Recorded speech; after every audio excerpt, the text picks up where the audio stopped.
NASA কিভাবে মাত্র ৪১ সেকেন্ডে ১২ লক্ষ লিটার পানি খরচ করে, এই তথ্যটি জানলে নিজেকেই অবাক হতে হয়। হ্যালো গাইস, আসসালামু আলাইকুম। আজকে আবারও চলে আসলাম একটি ইউনিক ভিডিও নিয়ে আপনাদের সামনে।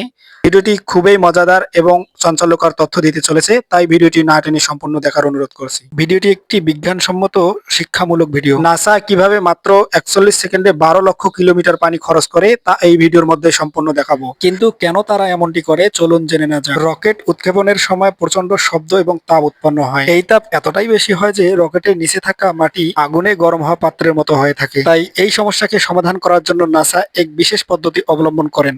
এই বিশেষ পদ্ধতির নাম হচ্ছে সাউথ সাবব্রেশন সিস্টেম। এই সিস্টেমের মাধ্যমে রকেট উৎক্ষেপণের সময় একটি বিশাল ফোয়ারার মাধ্যমে রকেটের নিচে প্রচুর পরিমাণ পানি নির্গত করা হয়। এই পানির মূল কাজ হলো রকেট থেকে শব্দ তরঙ্গ শোষণ করা এবং তাপকে ঠান্ডা করা। যখন রকেট উৎক্ষেপণ করা হয় তখন সেখানে প্রচুর পরিমাণ শব্দ এবং তাপ উৎপন্ন হয়, যা মাটির তাপমাত্রাকে প্রচুর পরিমাণ বাড়িয়ে দেয়। এই পানির প্রবাহ তাপকে দ্রুত ঠান্ডা করে দেয় এবং শব্দের প্রভাব অনেক অংশে কমিয়ে আনে। রকেট উৎক্ষেপণের সময় যদি এই তাপ এবং শব্দকে নিয়ন্ত্রণ করা না যায়, তাহলে শুধু সেখানে নয়, তার আশেপাশে অনেক কিলোমিটার জুড়ে এর প্রভাব বিস্তার করবে এবং পরিবেশ নানাভাবে ক্ষতিগ্রস্ত হতে পারে।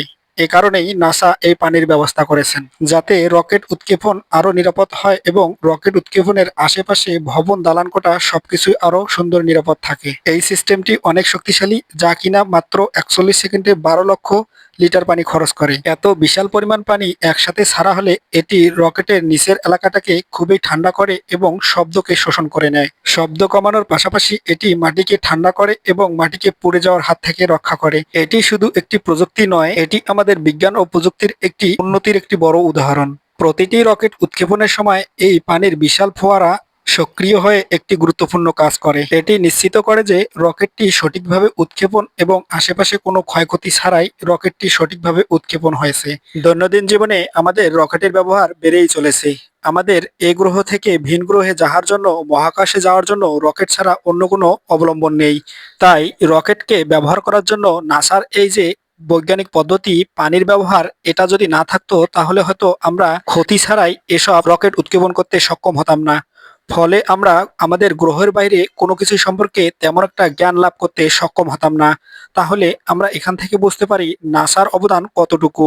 এসব ছাড়াও নাসার এমন কিছু অবদান রয়েছে যেটা দ্বারা আমরা পৃথিবী থেকে পৃথিবীর বাইরে, মহাকাশ, ভিন গ্রহ সবকিছু সম্পর্কে অনেক জ্ঞান লাভ অর্জন করতে পেরেছি। তাই নাসার এই বৈজ্ঞানিক সিস্টেম, বৈজ্ঞানিক পদ্ধতি সবকিছুর অবদান অতুলনীয়, যা বহির্বিশ্ব থেকে শুরু করে সারা বিশ্বে, গোটা বিশ্বে এর অবদান পরিলক্ষিত হয়। মোট কথা, নাসা আছে বলেই আমরা বিজ্ঞানের এই ইউনিক আবিষ্কার দেখতে পাই।